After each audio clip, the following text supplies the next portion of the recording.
UP सरकार के पैरों तले जमीन खिसका दी। वहीं इस मामले में एक चैट रूम सामने आया है जिसमें जो बातें की जा रही थी वह हैरान करने वाली है। जानकारी के मुताबिक डिस्कॉर्ड ऐप पर चैट रूम बनाकर कोड नेम से कई धर्म नाबालिगों को जोड़ा गया था।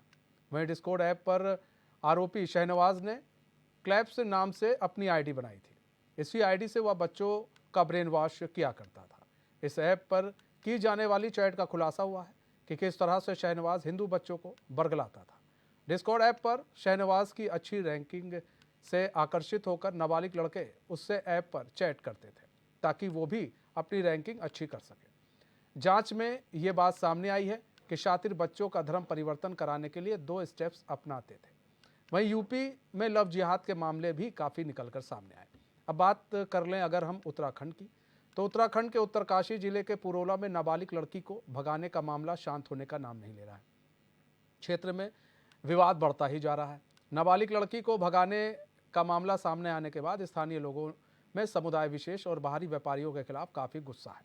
पुरोला बाजार में शनिवार की रात कुछ अज्ञात लोगों ने समुदाय विशेष की दुकानों के शटर पर पोस्टर चिपका दिए जिसमें चेतावनी लिखी थी कि वे 15 जून तक दुकानें खाली कर दें। इस मामले पर पुलिस ने संज्ञान लेकर कार्रवाई करने की बात कही। पुरोला में बढ़े विवाद को लेकर राज्य के सीएम पुष्कर सिंह धामी ने कहा कि उत्तराखंड शांत प्रदेश है, यहाँ पर माहौल बिगड़ने नहीं देंगे, कानून अपना काम कर रहा है। उत्तरकाशी जनपद के ही चिन्याली सोड़ में एक कार्यक्रम पहुंचे मुख्यमंत्री पुष्कर सिंह धामी ने पुरोला की घटना पर बोले कि लव जिहाद, लैंड जिहाद जैसे मुद्दों पर हमारी सरकार काम कर रही है। उत्तराखंड शांत प्रदेश, उत्तराखंड के मूल स्वरूप को हम बिगड़ने नहीं देंगे। धर्म परिवर्तन पर अब जो मामले हैं धर्म परिवर्तन को लेकर वो लगातार बढ़ते जा रहे हैं।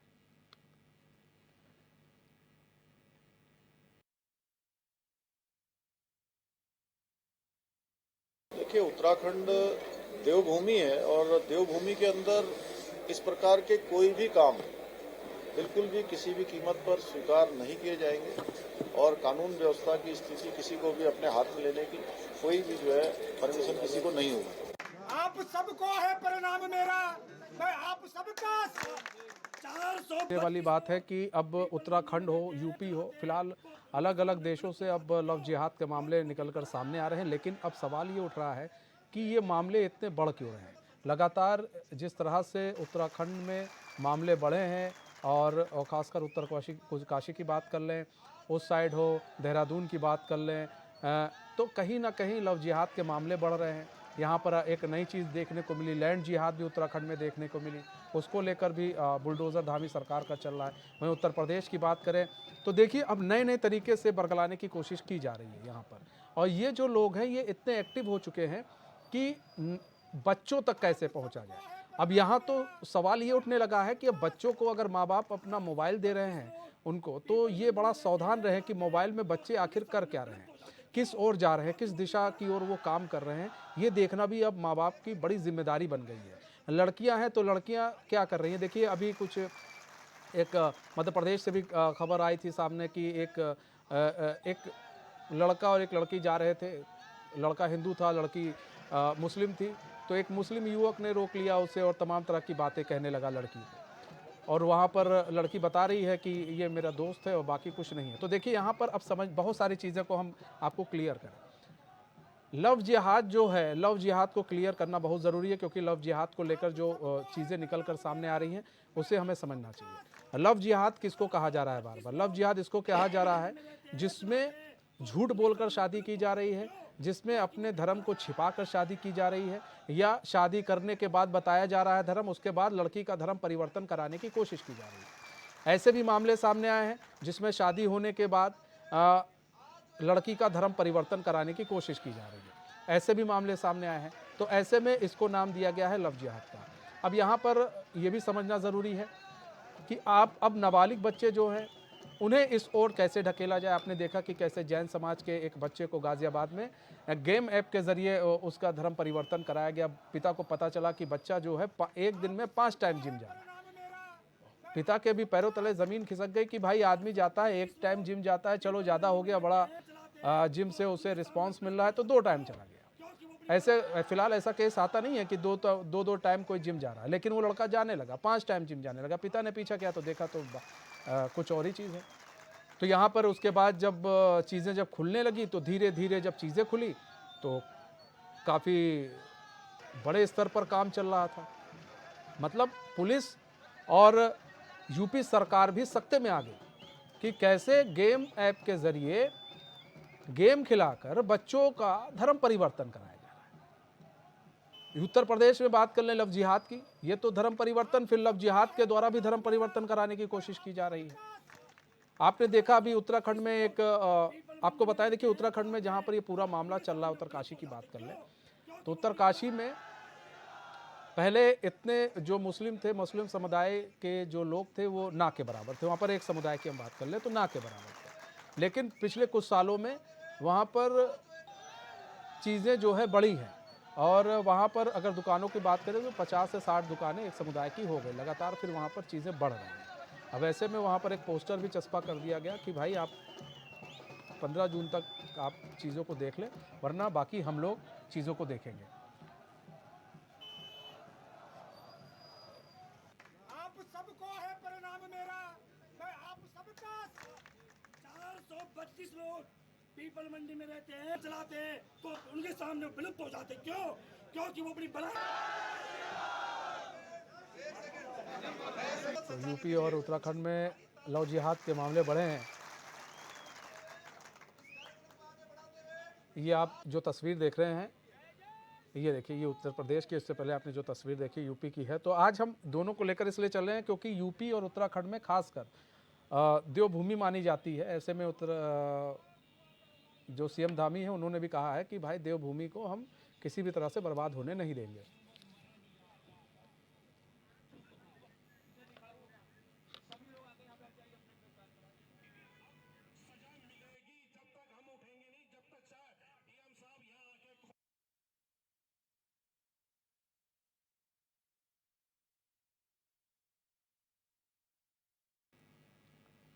तो हमारे साथ हमारे मेहमान भी जुड़ गए हैं। मनोज पंडित जुड़ चुके हैं, बीजेपी प्रवक्ता है। हमारे साथ राजेंद्र राजपूत जुड़ चुके हैं, व्हीप नेता हैं। सीमा गुप्ता जुड़ चुकी हैं गाजियाबाद से हमारी संवाददाता, और अस्करी जाफरी भी हमारे संवाददाता जुड़ चुके हैं उत्तराखंड से। पहले तो हम आप सभी मेहमानों का बहुत बहुत स्वागत है एचएन में। सीमा, सबसे पहले हम आपका रुख कर लेते हैं। सीमा, क्या कुछ अपडेट निकल कर अब सामने आ रही है? जिस तरह से बच्चों का धर्म परिवर्तन कराया गया, ऐसे में अब क्या कुछ अपडेट निकल कर सामने आ रही है? जी मनीष, आपको बता दें कि धर्मांतरण का मामला जिस तरह लगातार पुल बनाए हुए है और नित नए इसमें सामने आ रहे हैं, उजागर हो रहे हैं कि किस तरह से धर्मांतरण कराया गया है। कल शहनवाज की पहली तस्वीर मीडिया के सामने आई थी, जिसमें कि देखने को मिला था कि मीडिया में कि किस तरह का शहनवाज दिखाई देता है, क्योंकि वो ज्यादा उम्र का नहीं है। तो वहीं आपको बताएं कि एक महाराष्ट्र में एक कॉल आया था जिसमें कि बताया गया कि शहनवाज का जो ये तरीका है धर्मांतरण कराने का, ये लगभग 400 लोगों का धर्मांतरण अब तक कराया जा चुका है इसमें, लेकिन इसकी अभी कोई पुष्टि नहीं हो पाई है। पुलिस लगातार उस कॉल करने वाले की जांच कर रही है कि आखिर ये व्यक्ति कौन है जिसने इस तरह की सूचना दी है। जी भाई। अच्छा सीमा, एक चीज और है, आपने बताया 400 लोगों का अभी तक धर्मांतरण की बात सामने आ रही है। ऐसे में क्या पुलिस ये भी पता लगाने की कोशिश कर रही है कि भाई ये कौन लोग हैं जिनका धर्म परिवर्तन कराया गया है और किस किस स्टेज में कराया गया है, ये पता लगाने की कोशिश की जा रही है पुलिस की तरफ से? जी मनीष, पुलिस लगातार इस खोज में लगी हुई है कि यह लोग कौन हैं, और अलग-अलग राज्यों के शहरों से लोगों के पुलिस के पास फोन भी आ रहे हैं जिनके संग इस तरह की घटना हुई है या जिनका धर्म परिवर्तन कराया गया है। वो लगातार कॉल करके बता रहे हैं कि कहाँ-कहाँ से। अभी तक 5 राज्यों का जिस तरह से सामने खुलकर आया है, बाकी सबकी भी छानबीन पुलिस कर रही है। आज पुलिस को एक खास चीज मिली है जिसमें कि शहनवाज और अब्दुल की जो चैट थी वो सामने आई है, जिसमें कि दोनों आपस में बातचीत कर रहे हैं कि किस तरह से धर्म परिवर्तन कराया जाए। अच्छा सीमा, एक चीज और भी हम जानना चाहेंगे। गृह मंत्रालय ने भी रिपोर्ट मांग ली है पुलिस से, यहाँ यूपी सरकार भी रिपोर्ट मांग रही है, तो मतलब मामला बड़ा लग रहा है, मामला छोटा नहीं है, ये मामला बड़ा हो गया है ये, क्योंकि गृह मंत्रालय अब डायरेक्ट इसमें इंटरफेयर कर रहा है, तो मतलब मामला बड़ा है, क्योंकि गेमिंग ऐप के जरिए बच्चों को बरगलाने की कोशिश की गई है, बच्चों का धर्म परिवर्तन कराने की कोशिश की गई है, तो मामला बड़ा है ये। तो ऐसे में पुलिस अब किस तरह से काम कर रही है, और आईबी या फिर हम बात कर ले एनआईए किस तरह से काम कर रहा है इसको लेकर? जी मनीष, जिस तरह से ये मामला एक बड़ा मामला दिखाई दे रहा है, पहले जिस तरह से लव जिहाद के ज़रिए धर्म परिवर्तन कराया जाता था, लेकिन अब गेमिंग ऐप के ज़रिए भी नवयुवकों का या नाबालिगों का धर्मांतरण कराया जा रहा है। इसमें पुलिस की एक कठोर मशक्कत लगी हुई है कि वो पूरी जाँच करे और जिस तरह से उनसे जवाब माँगे जा रहे हैं, तो वो पूरी पुरज़ोर से लगे हुए हैं। जबकि गाज़ियाबाद में अभी एनआईए की संगठित होने की सूचना नहीं मिली थी कि उनका कोई रोल है इसमें। लेकिन बाकी जो सेंट्रल और स्टेट लेवल पर जो संगठन गठित किए गए हैं, उनके द्वारा जाँच की जा रही है ताकि इसकी पूरी पुष्टि की जा सके कि वो कितने लोगों को और किस तरह से धर्म परिवर्तन करा रहे हैं। जी मनीष। तो अभी जो पुलिस की जांच है कितनी आगे तक बढ़ गई है और पुलिस को अभी क्या कुछ और इनपुट मिलने के आसार है? जी मनीष, आपको बता दें कि पुलिस जिस तरह से लगातार छापेमारी कर रही है, महाराष्ट्र में भी 10 जगह छापेमारी की गई थी, लेकिन शहनवाज का अभी तक कोई भी सुराग नहीं मिल पाया है। जहाँ-जहाँ से उसका संबंध पता लगते हैं, वहाँ-वहाँ पर पुलिस छापेमारी करती है, लेकिन शहनवाज कहीं भी नहीं मिला। जबकि बताया गया उसके घर पर भी गए थे, लेकिन वहाँ पर ताला लगा हुआ मिला और घरवाले भी वहाँ पर मौजूद नहीं मिले थे। पुलिस अपनी टीमें लगाकर लगातार कोशिश कर रही है। अगर बात करें सोशल मीडिया की, तो सोशल मीडिया पे भी लगातार छानबीन कर रही है। उसके फ़ोन कॉल की सीडीआर भी निकाली गई है, जिसके द्वारा पता लगाया जा सके कि आखिर उसके संबंध किस-किसके साथ है। ठीक है। अब हम रुक कर लेते हैं उत्तराखंड का। उत्तराखंड में हमारे साथ अस्करी जाफरी हमारे संवाददाता जुड़े हुए हैं। अस्करी, उत्तराखंड में भी मामले लगातार बढ़ते जा रहे हैं। उत्तराखंड में आप देखिए लव जिहाद के जिस तरह से मामले सामने आए हैं, अब एक के बाद एक निकलकर सामने आए। पहले लैंड जिहाद कहा गया, फिर अब लव जिहाद के जिस तरह से मामले सामने निकल कर आ रहे हैं, ऐसे में अब एक कहा जा रहा है उत्तरकाशी में भी देखिए किस तरह से बवाल बढ़ गया है। दुकानों पर, एक समुदाय विशेष के दुकानों पर नोटिस भी चस्पा कर दिया है लोगों ने कि भाई इतने तारीख तक खाली कर लीजिए वरना फिर आपकी जिम्मेदारी है। ऐसे में किस तरह से देख रही है सरकार, किस तरह से सरकार काम कर रही है कि इन सब चीज़ों पर रोक लगाई जाए? देखिए बिल्कुल मनीष, जिस तरह से लगातार जो है बहुत ज्यादा सख्त नजर आ रहे हैं धर्मांतरण के मामलों में। चूंकि इसको समझने के लिए हमें कानून से पूरा जो धर्मांतरण कानून है उत्तराखंड में, उसको भी समझने की जरूरत है। नवंबर 2022 में सरकार ने सदन के पटल पर ये विधेयक रखा, जिसमें दिसंबर 2022 में राजभवन से उसको मंजूरी मिली। यानी अगर हम कहें 2018 के मुकाबले, क्योंकि इसमें एक संशोधन हुआ है, एक अमेंडमेंट ये कानून बना। उसके बाद अगर हम बात करें जिस तरह से 2018 का कानून था, उसमें बहुत लचीलापन था। ऐसे तमाम मामलों में फौरी तौर पर जो है वो जमानत मिल जाती थी, लेकिन अब इसको गैर जमानती कर दिया गया है। यानी अगर हम बात करें जो धर्मांतरण कानून है, खासतौर से अगर हम उत्तराखंड की बात करें, उत्तराखंड में 2 श्रेणियों में इसको बांटा गया है। एकल धर्मांतरण है और सामूहिक धर्मांतरण है।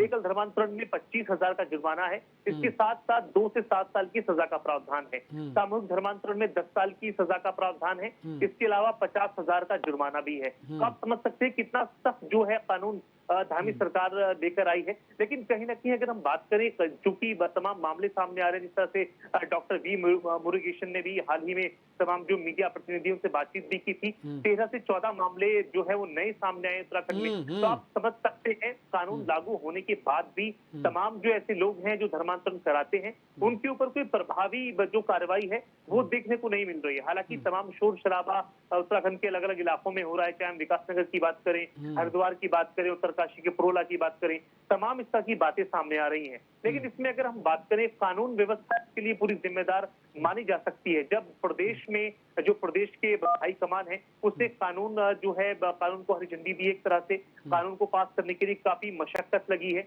वो कानून अपने वजूद में भी आया है। अगर उसका पालन सही से नहीं हो रहा है तो आप समझ सकते हैं इसके लिए कहीं ना कहीं कानून व्यवस्था जिम्मेदार है। लेकिन इसमें एक चीज हमें ये भी समझनी होगी, मान लीजिए किसी भी परिवार से कोई भी बंदा या बंदी ऐसे मामलों में इन्वॉल्व होता है, चाहे वो किसी भी मजहब से, धर्म से ताल्लुक रखता हो, चाहे वो ईसाई हो, मुसलमान हो या किसी भी फिरके से उसका ताल्लुक हो, अगर वो धर्मांतरण कराता है तो सिर्फ सजा उसी को दी जानी चाहिए। जिस तरह से अगर हम तमाम प्रकरण हमने देखे, जिस तरह से प्रोला के हमने तमाम ताजा मामले आप देखें, उसमें 40 से ज्यादा दुकानदारों को जो है अपनी दुकानें छोड़नी पड़ी। यानी आप समझ सकते हैं जो एक लंबे समय से वहां पर दुकान कर रहे हैं, अपना कारोबार कर रहे हैं, अपनी रोजमर्रा की जिंदगी है उसको चला रहे हैं, वो आजकल के बसे हुए लोग नहीं है, दशकों से लोग वहां पर बसे हुए हैं। अगर कोई एक बंदा गलती करता है तो उसकी सजा सबको नहीं दी जानी चाहिए। मतलब कहीं ना कहीं गेहूं के साथ घुन भी पिस रहा है, गेहूं के साथ घुन भी पिसता दिख रहा है इसमें। ठीक है अस्करी, आपसे सीमा ये समझना चाहेंगे कि देखिए उत्तर प्रदेश में भी सख्त कानून है धर्मांतरण को लेकर, बावजूद इसके लव जिहाद को लेकर, बावजूद इसके ये सारी चीजें जो है वो बढ़ रही हैं। तो क्या कानून का डर, क्या खौफ इनका खत्म हो चुका है सीमा? जी मनीष, लव जिहाद के मामले जिस तरह से लगातार सामने आए थे और इसमें जो आरोपी थे, जो दोषी थे, उनको सजा दी गई, उसका डर कहीं ना कहीं दिखाई नहीं पड़ता कि जो ये लव धर्म परिवर्तन कराने वाले हैं उनमें किसी तरह का ये डर नहीं है कि इनको किसी तरह की सजा हो सकती है, या कहीं ना कहीं पुलिस की नाकामी इसमें दिखाई देती है कि इस तरह के जो धर्म परिवर्तन हो रहे हैं या लव जिहाद के मामले सामने आते हैं उसमें ज्यादा कठोर सजा नहीं दी जाती, जिसके लिए इनका जो पुलिस का भय है वो इन लोगों को नहीं है। जी मनीष। ठीक है सीमा, बहुत बहुत धन्यवाद सीमा, आप हमारे साथ जुड़ने के लिए, तमाम जानकारी देने के लिए। अब हम बात कर लेते हैं मनोज पंडित जी से। मनोज पंडित जी, सवाल ये है कि धर्म परिवर्तन, लव जिहाद, ये अब लगातार बढ़ रहे हैं, मामले सामने आ रहे हैं। आप देख लीजिए उत्तर प्रदेश में कौशाम्बी से कहीं मामला सामने आ रहा है, कहीं कहीं से मामला सामने आ रहा है। ऐसे में कानून सख्त है, बावजूद इसके कानून को मानने वाले सही नहीं है, वो कानून को मान नहीं रहे हैं और इस तरह की चीजें बार बार सामने निकल कर आ रही हैं। तो ऐसे में कैसे रोका जाएगा इन सब चीजों को कि कानून तो है लेकिन कानून को मान नहीं रहे लोग? मत मानो, ये तो उनके मानने ना मानने से थोड़ी कुछ होगा। ये तो सरकार की जिम्मेदारी है, हमारी जिम्मेदारी है कि कानून का पालन कैसे करना है। अगर हर व्यक्ति कानून को मान लेगा तो फिर कानून की आवश्यकता नहीं पड़ेगी ना, फिर तो पुलिस की जरूरत नहीं है, फिर तो कानून के हिसाब से चलेगा। जो ऐसे लोग हैं, जो बैड एलिमेंट्स हैं, उनको ये समझाया जाता है कि कानून होता क्या है, ये देश संविधान चलेगा, ये देश कानून से चलेगा। आप किसी भी व्यक्ति का अगर माइंड वॉश करेंगे, ऐसी चीजें बनाएंगे तो आपको बख्शा नहीं जाएगा, ये समझ लीजिए। और ये बहुत गंभीर मुद्दा है, ये इतना हल्का मुद्दा नहीं है। 300-400 लोगों का करा चुके हैं, ठीक है। तो आप कितनी गंभीरता से जांच की जा रही है, मुंबई से लेके, दिल्ली से लेके, गाजियाबाद से लेके, जहाँ जहाँ सूत्र मिल रहे हैं वहाँ पे कार्रवाई की जा रही है। और हम बड़े सख्त हैं, सरकार बहुत सख्त है इस चीज पे कि किसी भी व्यक्ति को लोग प्रलोभन दे के वो अपनी स्वेच्छा से जहाँ मर्जी जाए, और लेकिन आप किसी भी व्यक्ति को उसके माइंड को वॉश करके, उसे लालच देके, उसे कुछ ऐसी चीजें बरगला के उसके साथ ये सब चीजें करेंगे तो ठीक नहीं है। नहीं, ऐसे में देखा जा रहा है कि देखिए अभी गाजियाबाद का मामला देखिए, ऐसे में देखा जा रहा है लड़कियां सामने आ रही हैं कि भाई हमारे साथ लव जिहाद हो गया। लेकिन अब सवाल ये उठता है 18 साल से पार है सारी लड़कियां, तो क्या वो उनको बरगलाना क्या पॉसिबल हो जाता है, उनको बरगला लिया जाता है? अब ऐसे में सवाल ये भी उठ जाता है कि उन लड़कियों को भी तो ध्यान में रखना चाहिए कि हम जो करने जा रहे हैं क्या हम सही कर रहे हैं। गाजियाबाद की घटना है, ये बच्चा, ये इस बच्चे को क्या समझाया गया? अब आप जो बच्चे मोबाइल में खेल रहे हैं, मोबाइल ऐप में साथ नहीं, मनोज पंडित जी, मनोज भाई, मैंने लड़कियों की बात की, मैंने इन बच्चों की बात नहीं की, ये तो नाबालिग थे, इनके तो मैंने बात ही नहीं की। मैं उन बच्चों की बात, उन लड़कियों की बात कर रहा हूँ। मैं उसी बात से आ रहा हूँ। मैं आपको एक एग्जांपल ये देना चाहता हूँ कि व्यक्ति को बोला कि आप ये वाला मंत्र पढ़ेंगे तो आप गेम जीत जाएंगे। तो इस चीज के पीछे लॉजिक क्या था?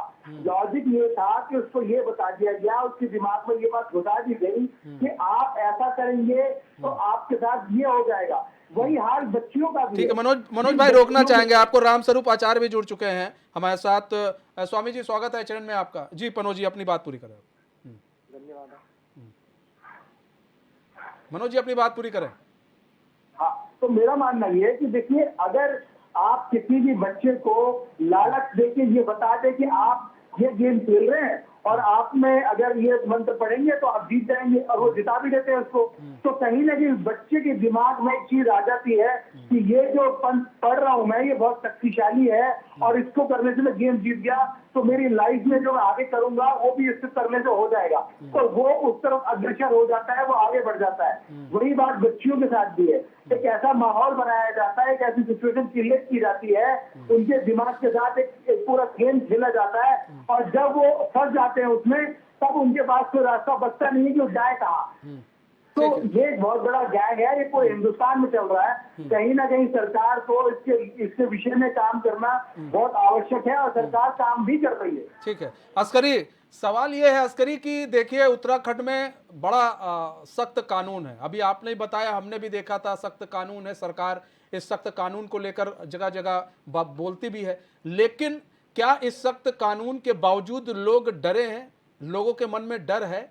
अभी आपने एक चीज बताई कि भाई देखिए वहां पर जो गेहूं के साथ घुन भी पिस रहा है। अब सवाल यहां पर यह है कि भाई अब उन लोगों का तो कसूर नहीं है, लेकिन अब उन लोगों को भी हटाया जाएगा, उसमें पिस जाएंगे।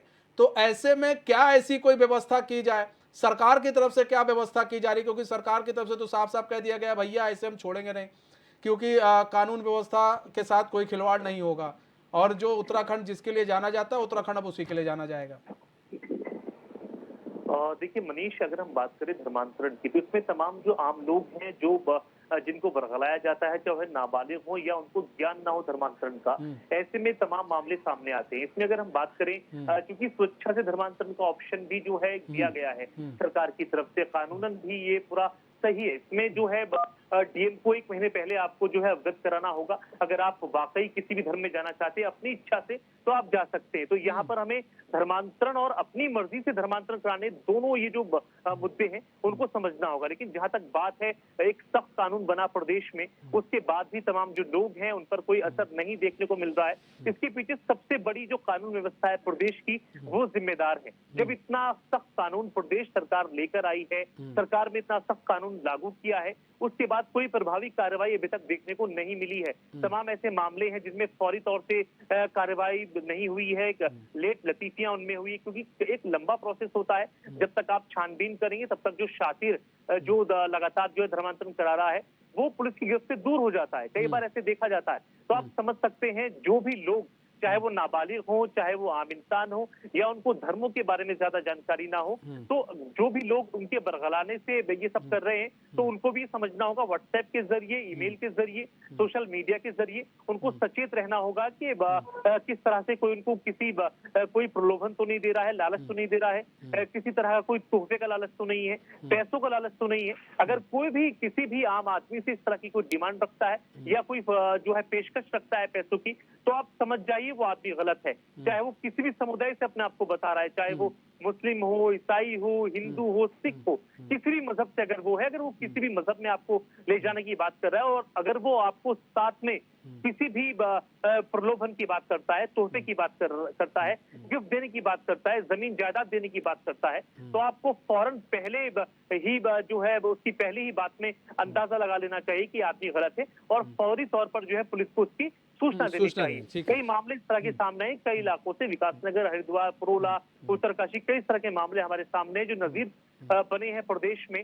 लेकिन अभी भी इस तरह के मामला जो हैं जस के तस बने हुए हैं। बहरहाल कानून व्यवस्था को अपना काम बेहतर तरीके से और करना होगा। मनीष, ठीक है।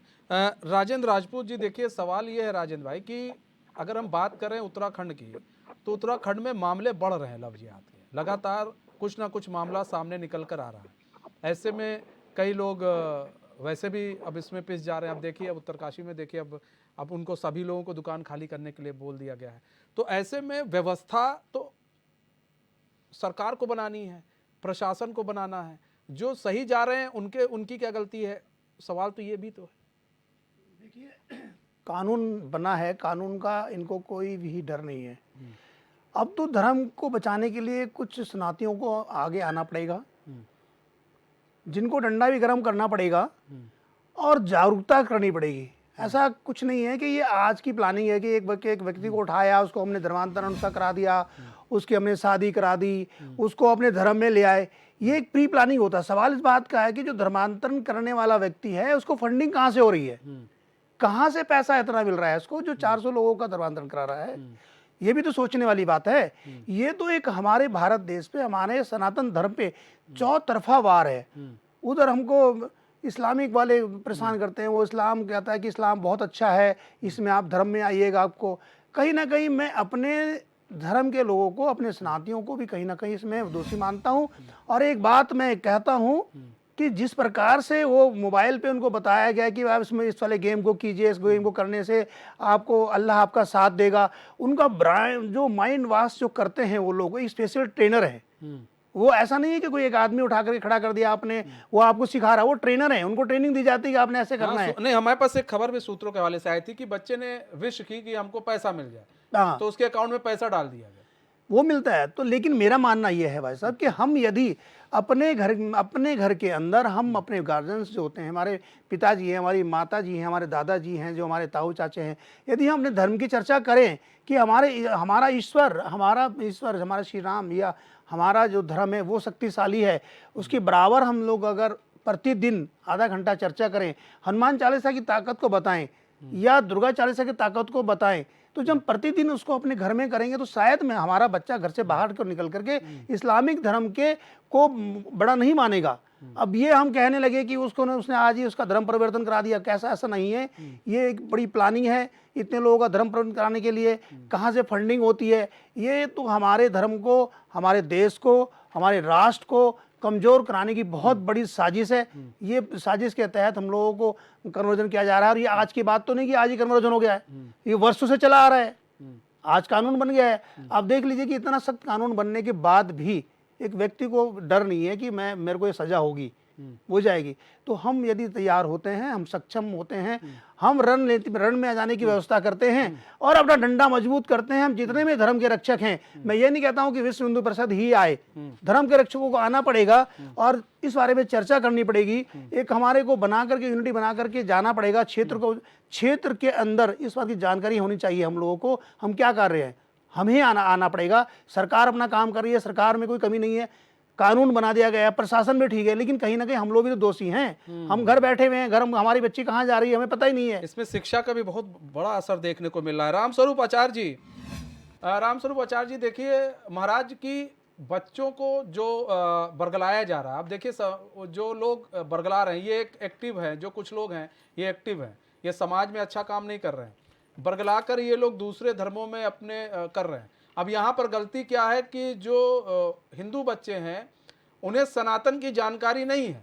वो ठीक है, वो उतना पूजा पाठ मम्मी कर दी, पापा कर दिए, वो उतना पूजा पाठ भी नहीं करते हैं महाराज। तो ऐसे में क्या उनको उस तरह की शिक्षा नहीं दी जा रही है? जैसे आपने केरला स्टोरी की बात कर लें, जो वहाँ पर दिखाया गया लव जिहाद में कैसे लड़कियों को बरगलाया गया, क्योंकि उनसे जब कहा जाता है तुम्हारे यहाँ तुम्हारे भगवान ये कर रहे, ये ठीक नहीं कर रहे, क्योंकि उनको जानकारी नहीं है कि हमारे यहाँ जो देवता हैं विष्णु के बारे में जानकारी नहीं, शिव के बारे में जानकारी नहीं, वो तो उनको धर्मों के बारे में जानकारी नहीं है। तो कहीं ना कहीं हम लोग उस शिक्षा उनको कम दे रहे हैं, इसलिए लोग भी इधर ज्यादा आकर्षित हो रहे हैं, चाहे लड़की हो चाहे लड़का हो।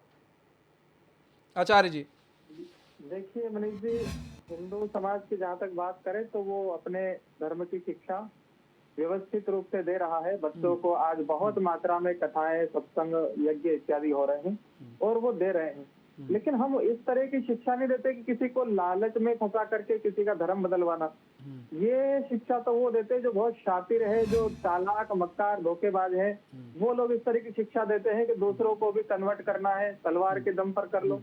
तलवार, आज के समय में तलवार का उपयोग नहीं कर सकते तो दूसरे नए नए उपाय खोजो, फिर वो लव जिहाद हो या अभी जिस तरह से हम देख रहे हैं गेम हो, और उनको लालच दे करके। हम तो सीधी सी बात सिखाते हैं कि भाई अपने श्रेयान स्वधर्मो विगुणः परधर्मात् स्वनुष्ठितात् स्वधर्मे निधनम श्रेयः। अपने धर्म में अगर हम निर्धन भी हैं तो वह धर्म श्रेयस्कर है, उस धर्म का पालन करना चाहिए, उस पर चलना चाहिए। ये बहुत मात्रा में हो रहा है, लेकिन उन धोखेबाजों का क्या करे जो मक्कारी, चालाकी, धूर्तता कर रहे हैं और ऐसे भोले भाले हिंदू समाज को बरगलाने की कोशिश करते हैं। और हम आज से नहीं, हम तो भोले भाले हैं और सदैव आरंभ से ही, आदि काल से अब तक मैंने जग को गले लगाया, स्वयं निराहार रह करके औरों को भोजन करवाया। कभी नहीं इच्छा की मैंने कभी किसी से कुछ पाने की, कभी नहीं धमकी दी मैंने धर्म किसी का छुड़वाने की। इसीलिए मेरे आंगन में निर्भय हर पुत्र रहता है और मुसलमान भी बिना हिचक के अल्लाहू अकबर कहता है। क्षमा भाव से मौन रहे हम सहकर गोरी के घाटों को और शांत रहे देखते सोमनाथ पर आघातों को। इसका ये परिणाम हुआ कि भारत माँ को बंटवा डाला फिर भी हमने यही सोचकर मुख पे डाले रखा ताला कि हिंदू मुस्लिम राष्ट्र नाम से जब ये भारत भू बट जाएगी तो आपस की कलह यहाँ से सदा सदा को मिट जाएगी। लेकिन वाह रे मेरे देश के नेता, करने दिया इन्हें मनमानी, तभी हुए आपे से बाहर। राघवेंद्र को भूल गए ये, केवल याद रहा बस बाबर।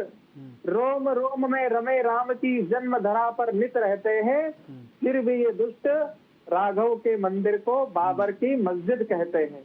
और अब जागा हिंदुत्व देश का, अब ये नया इतिहास गाएगा। हम देखेंगे बर्बर बाबर कैसे अवधपुरी आएगा, हम देखेंगे। तो हमने बहुत सहन कर लिया है। अगर ये दुष्ट नहीं मानते हैं तो फिर हिंदू समाज कठोर कदम उठाएगा और ऐसे ढोंगियों को, ऐसे धर्मद्रोही, ऐसे देशद्रोहियों को मजा चखाने के लिए हमें आगे आना पड़ेगा। नहीं, इसलिए हम निवेदन करते हैं इस चैनल के माध्यम से कि ये जो दुष्टता कर रहे हैं, जो गद्दारी, धर्मांतरण का ये जो एजेंडा चला रहे हैं, उसे बंद करें। भारत माता के हम सब पुत्र हैं और पुत्र बनकर रहें, भाई बनकर भाईचारे निभाते हुए रहें। ऐसा मत करो कि भाई को ही चारा बना लो। तो इसलिए यही निवेदन करेंगे कि भैया आराम से रहो, इतना ऐश कर रहे हो, भारत में इतनी सुख सुविधाएं मिल रही है, तो क्यों उनका दुरुपयोग कर रहे हो? आराम से सब मिल करके यह रहो, यही हम कहना चाहते हैं। आचार्य जी देखिए, आपने तो सुना दिया, इतनी बड़ी राम कथा तो बता दी, लेकिन आचार्य जी सवाल ये है, बच्चों को ये चीज़ कहाँ पता है, लड़कियों को कहाँ पता है? अब बच्चे जो है पढ़ने में ही इतना व्यस्त रहते हैं कि ठीक है हम शिक्षा दे देते हैं, लेकिन अगर उनसे पूछा जाए धर्म के बारे में तो उतना ज्ञान नहीं है जितना एक दूसरे धर्म के बच्चों को उतना ज्ञान होता है। तो कहीं ना कहीं अज्ञानता के कारण भी ये सब चीज़ें तो हो रही हैं। जी मनीष जी, ये तो बिल्कुल है। हम मानते हैं कि इस विषय में अज्ञानता है। हिंदू समाज अपने मनीष जी के हमने सेकुलर होना स्वीकार किया, हमने इस हिंदू राष्ट्र को सेकुलर बना दिया। जो अनेक सैकड़ों नहीं लाखों वर्षों से जो हिंदू राष्ट्र था उसे हमने सेकुलर बना दिया और सबको समान शिक्षा। इस गलत फहमी में आकर के हमने क्या किया कि हिंदू समाज ने अपने पैर पर कुल्हाड़ी मारी और अपने धर्म की शिक्षा को पाठ्यक्रम से हटा दिया और उन लोगों को शिक्षा मंत्री बनाया गया। आप देखेंगे कि आजाद भारत में शिक्षा मंत्री कौन बने, बैक टू बैक, एक के बाद एक 5 मदरसा छाप मूल्य शिक्षा मंत्री बनाए गए। और उन्होंने क्या पढ़ाया हमें कि अकबर तो महान था और महाराणा प्रताप तो ये सरदार, लुटेरों का सरदार था, छत्रपति शिवाजी महाराज पहाड़ी चूहा था। ऐसे ऐसे संबोधन किए गए।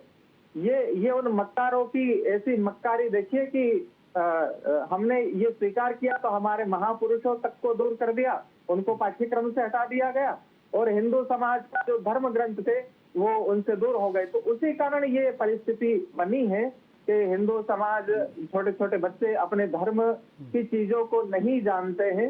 ये इसी का परिणाम है। मनोज पंडित जी, सवाल ये है सर, सरकार आपकी है, चीजें आपकी है और अगर इन चीजों को सही किया जाए तो ज्यादा बेहतर है। अब ऐसे में जागरूक कैसे करेगी सरकार बच्चों को, या फिर क्योंकि आप लोग ज्यादा आते हैं, मैंने देखा है जब इस तरह के मामले आते हैं तो बीजेपी मुखर हो जाती है, लेकिन अब बीजेपी इस चीज को रोकने के लिए करेगी क्या? सवाल तो यहाँ पर ये उठ रहा है, आए दिन इस तरह की शिकायतें आ रही हैं लव जिहाद को लेकर। देखिए बीजेपी कदम उठा रही है। आप जो ऐसे लोग मिल रहे हैं जिनकी जानकारी हो रही है, आप उत्तर प्रदेश में देखिए ना कि कहीं भी अभी राम यात्रा निकली कलकत्ता में और स्टेट में सर्दी के पत्थर चला, सब कुछ हुआ, यूपी में चला।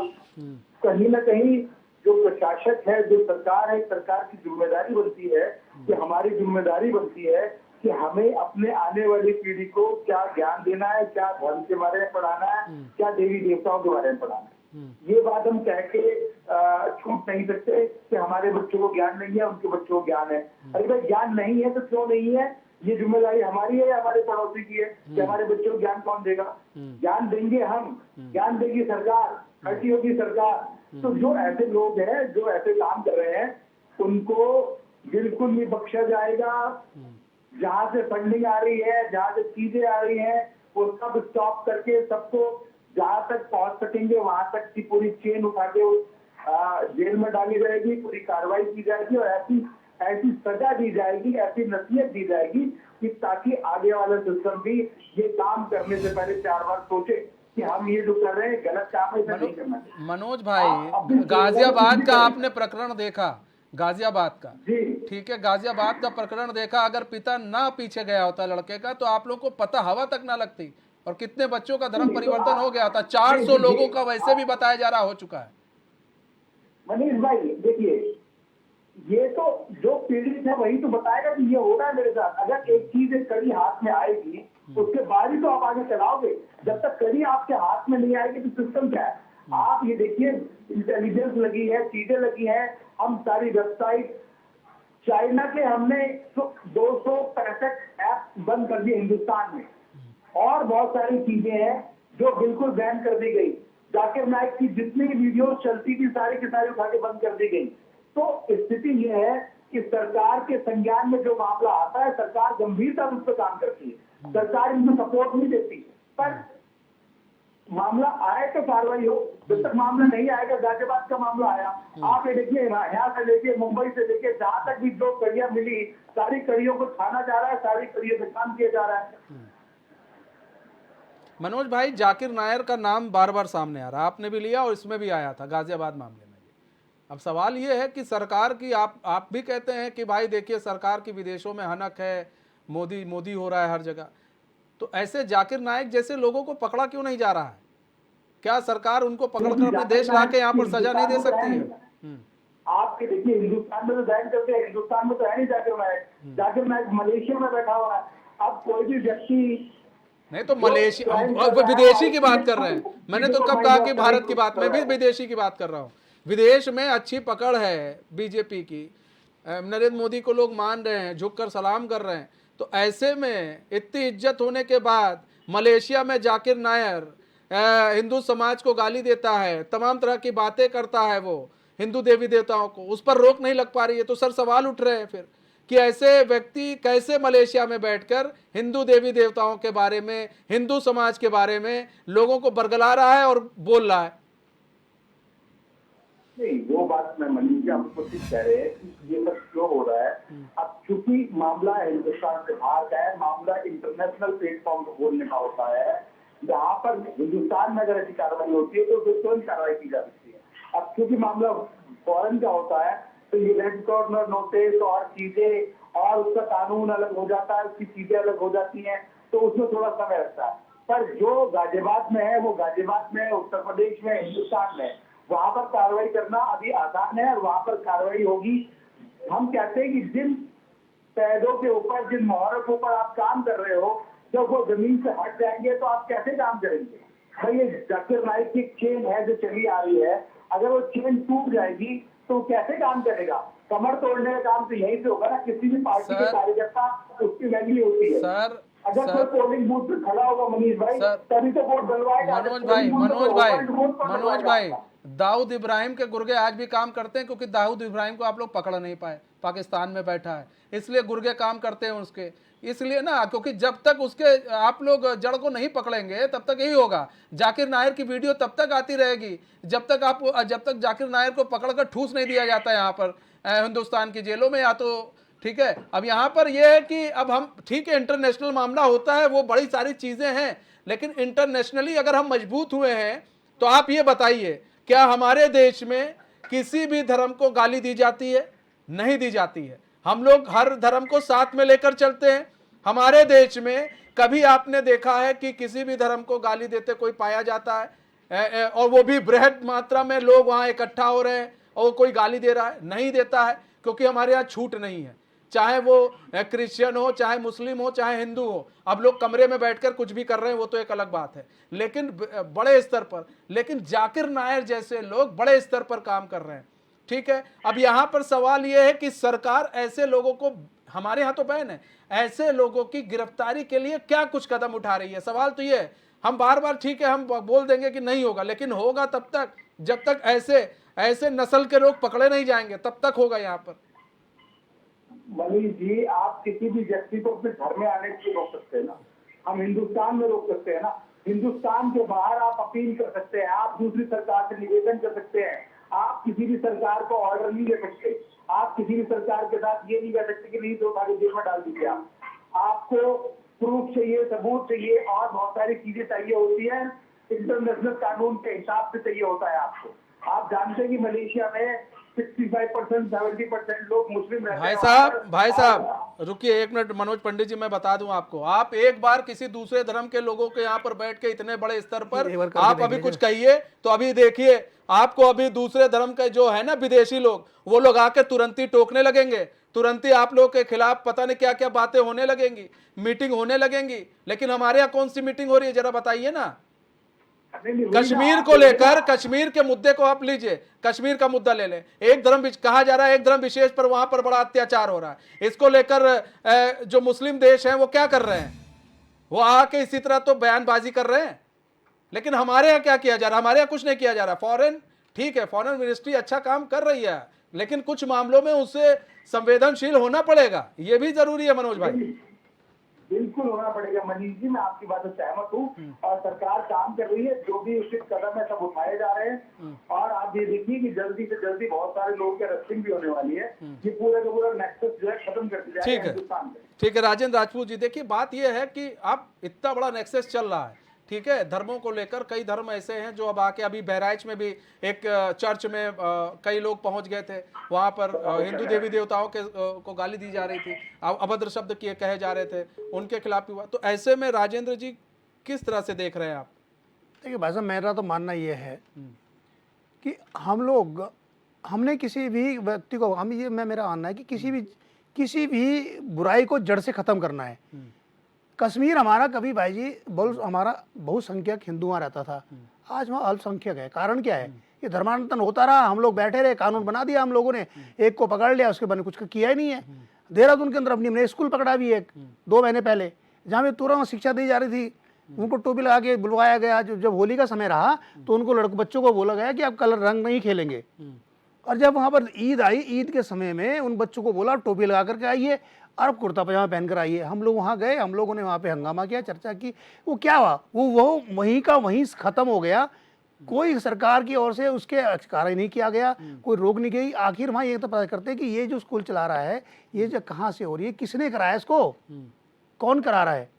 तो भाई साहब, जब तक मैं तो पूरे आह्वान करता हूं कि अगर ये स्थिति नहीं संभली तो आने वाली स्थिति बड़ी भयानक होगी। कश्मीर को देख लीजिए, अन्य किसी को देख लीजिए, हम जितने भी धर्म के रक्षक हैं या धर्म के मानने वाले हैं, या हम कहते हैं हम सनातनी हैं, सनातनी कहने से सनातनी नहीं हो जाएंगे हमें उसकी रक्षा के लिए आगे आना होगा, इसको जड़ को, बुराई को खत्म करना होगा। वरना भाई साहब वो दिन दूर नहीं है जिस प्रकार से ये लोग हमारी बहन बेटियों के साथ धर्मांतरण कर रहे हैं, बाद में उसके साथ में गलत व्यवहार कर रहे हैं, उसका अंजाम खतरनाक होने वाला है। सरकार ने नियम बना दिया, अपने कानून बना दिया, लेकिन भाई साहब कानून तो बना दिया ना आपने, अब कहाँ तक उसको हम लागू कर रहे हैं? लागू भी हो गया, उनको मतलब ही नहीं है डरने का। तो हम तो ये कहते हैं साधु संतों से, साधु संतों की भूमि है, देवभूमि है उत्तराखंड, सबको आगे आना चाहिए इसके और इसका विरोध करना चाहिए। जितने भी धर्म प्रेमी सबका विरोध करना चाहिए। यदि हम इसका विरोध नहीं करेंगे, हम सड़कों पे नहीं आएंगे, तो ये कानून ऐसे ही बनते रहेंगे, ये लोग हमारी बेटियों को बरगलाते रहेंगे, ये ले जाते रहेंगे, धर्म परिवर्तन कराते रहेंगे और ये अपनी संख्या को बढ़ाते रहेंगे। अच्छा, यहाँ पर देखिए सबसे बड़ी चीज़ आ जाती है, अब इसमें जुड़ जाती है राजनीति। अब यहाँ पर कुछ लोग जो है इस चीज़ को सपोर्ट भी करते हैं, लोग कहते हैं बीजेपी जो है इस चीज़ को बढ़ावा दे रही है, चलिए ठीक है। लेकिन अब यहाँ पर राजेंद्र जी देखिए, आप लोग भी हिंदू संगठन से जुड़े हुए हैं, कई ऐसे हिंदू संगठन के लोग हैं। मैंने अभी बात कही जाकिर नायक की जो वीडियो आ रही है उसको देखकर बरगलाने की कोशिश की जा रही है। कई ऐसे मामले सामने आते हैं जिसमें जाकिर नायक का नाम सामने आता है। आप लोग क्यों नहीं सारे संगठन के लोग मिलकर पीएम से मिलते हैं और उनसे कहते हैं भाई पहले तो इस आदमी को तुम लोग पकड़ो, क्योंकि जब तक पकड़ोगे नहीं तब तक फिर चीज़ें चलती रहेंगी। हम ये नहीं कह रहे ख़त्म हो जाएंगी, लेकिन कुछ हद तक चीज़ें तो कम हो जाएंगी। भाई साहब कम हो जाएगी, मैं अपनी बात को दोहरा रहा हूँ। हमने एक प्रकरण को पकड़ा, हमने उसकी तहरीर दी, हम थाने तक चले गए, थाने के बाद हम लोग डीएम पे चले गए, उसके बाद तो भाई साहब हमारा काम खत्म हो जाता है ना। लेकिन सरकार को या हमारे जो भी हमारे नेतृत्व सरकार कर रही है या केंद्र सरकार को, इस केंद्र सरकार को भी इस पे बाजी एक फैसला लेना होगा, बहुत सख्त फैसला लेना होगा, तभी हम लोग इस चीज़ को रोक पाएंगे। वरना तो स्थिति हमारी रोकने लायक नहीं है जो जिस प्रकार से है। अच्छा, एक तो नहीं है कि हाँ कि हाँ इस्लामिक ही हम लोग पे अटैक कर रहे हैं, उधर से ईसाई को देख लीजिए भाई, वहाँ पर हम लोगों को अटैक किया जा रहा है, वहाँ से हम हिंदुओं को कम किया जा रहा है। वो कहते हैं कि हमारा ईसा मसीह सब कुछ। अरे कहाँ से आया तुम्हारा इस्लाम, कहाँ आया? अब बता तो दीजिए, इतिहास तो पढ़ लीजिए आप, इस्लाम कब बना है। अब श्री राम जी की धर्म, श्री राम जी का जन्म हमारे पे प्रमाणित है, उनके दादा प्रदाता हमारे जो वंशज उनके प्रमाणित है, हर चीज प्रमाणित है, राम सेतु प्रमाणित है, अयोध्या प्रमाणित है, श्री कृष्ण जी का जन्म प्रमाणित है। उसके बाद भी हम लोगों को कहा जा रहा है, हम लोगों की बात की जा रही है, हम धर्म पर उठाया जा रहा है, तो क्यों? उनकी हिम्मत तो देखिए उठाने की, कहाँ से हिम्मत आती है इनकी। तो अब तो बात यही है ना कि आप कह रहे हैं कि भाई हम तो एक मामला पकड़ते हैं, पुलिस को देते हैं, फिर उसके बाद फिर आपके पास तो अगर मामले आ रहे हैं, सवाल तो यही था राजेंद्र भाई, इस मामले को रोकने के लिए भी तो कोई एक ऐसी व्यवस्था होनी चाहिए। अब जाकिर नायर की बात कर रहे हैं, कुछ ऐसे जो हैं धर्म विशेष के लोग जो विदेशों में बैठकर हिंदू को टारगेट करते हैं, तो ऐसे लोगों को यूट्यूब पर या तो वो दिखे ना, भारत की यूट्यूब में उनको आप ढूंढने से भी ना ढूंढ पाए, तो ऐसे लोगों को तो पहले भारत के अंदर बैन करना चाहिए कि भाई यूट्यूब में अगर आप भारत के अंदर उन्हें सर्च करते हैं तो वो नहीं दिखेंगे। वैसा कोई बैन नहीं हो रहा है। अभी मैं कल भी आपके साथ मेरी बात हुई थी, आधार कार्ड बनता है, आधार कार्ड मतलब डुप्लीकेट आधार कार्ड बनाना एक बहुत बड़ा अपराध है। अब इनकी हिम्मत देखिए, अभी एक महिला ने अपने पति को छोड़ करके दूसरे एक लड़के से शादी कर ली। उस महिला की उम्र 40 साल, हिंदू की लड़के की उम्र 22 साल। उसने 4 मई को उसका अपने पति का नाम हटा करके आधार कार्ड बनवाया और अपने पति की जगह उसका नाम लिखवा लिया, सोनू का। तो क्या हमारा जो नेटवर्क कार्य कर रहा है इस चीज़ को सर्च नहीं कर सकता कि ये जो पति बन रहा है, ये बन रहा है, इस पर क्या हमारी आवाज़ नहीं उठ सकती? बिल्कुल, बताइए, ये बहुत बड़ी बात है। अगर कोई, अभी आपने एक बात बोली कि यदि हम इनके धर्म के प्रति या इनकी लड़की के प्रति कुछ ऐसा कर लें तो ये पूरा समुदाय हम पे अटैक कर देता है, तो हम लोग कुछ नहीं कर पाते। रुड़की की घटना है वैसा, अभी ईसाईकरण वहाँ पे बहुत भयंकर ईसाईकरण हो रहा था, बहुत ज़्यादा। तो हम लोग वहाँ गए, हम लोगों ने उनका विरोध किया, तोड़फोड़ करी, जो भी हमारे लिए था, जो हमारे गुस्से का था, हम कारण ने किया।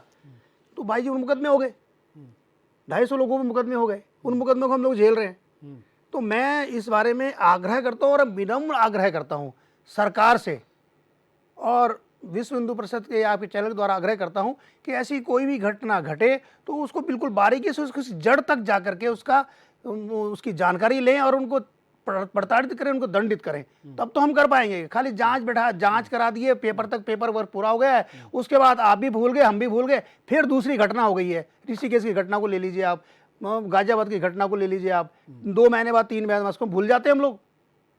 आप देख रहे हो ना, आप तो चैनल चलाते हो, मीडिया चलाते हो, 3 महीने बाद कौन याद रखता है कि साक्षी का मर्डर हुआ था 2 महीने बाद, किया ऋषिकेश में किसका किया हुआ था। तो मेरा मानना यह है कि उसको हम तह तक जाएं और उसको जो प्रखंड को जो भी है, जिसने भी जघन्य अपराध किया है, उस जड़ तक जा करके उसको हम बारीकी से लेकर के अगर दंड कर देंगे तो शायद ये हम लोग कुछ बचा पाएंगे अपने धर्म को, शायद कुछ बचा पाएं। बहुत बहुत धन्यवाद राजेंद्र जी हमारे साथ जुड़ने के लिए और अपना बहुमूल्य समय देने के लिए। और आपको बता दें कि जो कार्यक्रम हमने इस कार्यक्रम को चलाया, इसका चलाने का मेन मकसद ये है कि चीज़ों को हमें समझना पड़ेगा, इस समाज को हमें समझना पड़ेगा, सभी धर्मों को इस समाज को समझना पड़ेगा और हमें सभी धर्म एक है, कोई छोटा बड़ा हम नहीं कहते, सारे धर्म एक है और एक होकर अगर चलेंगे तो समाज में जो इस तरह की स्थितियां पैदा हुई हैं वो स्थिति पैदा नहीं होगी। बहरहाल हमारे इस खास पेशकश में बस इतना ही है, मुझे दीजिए इजाज़त।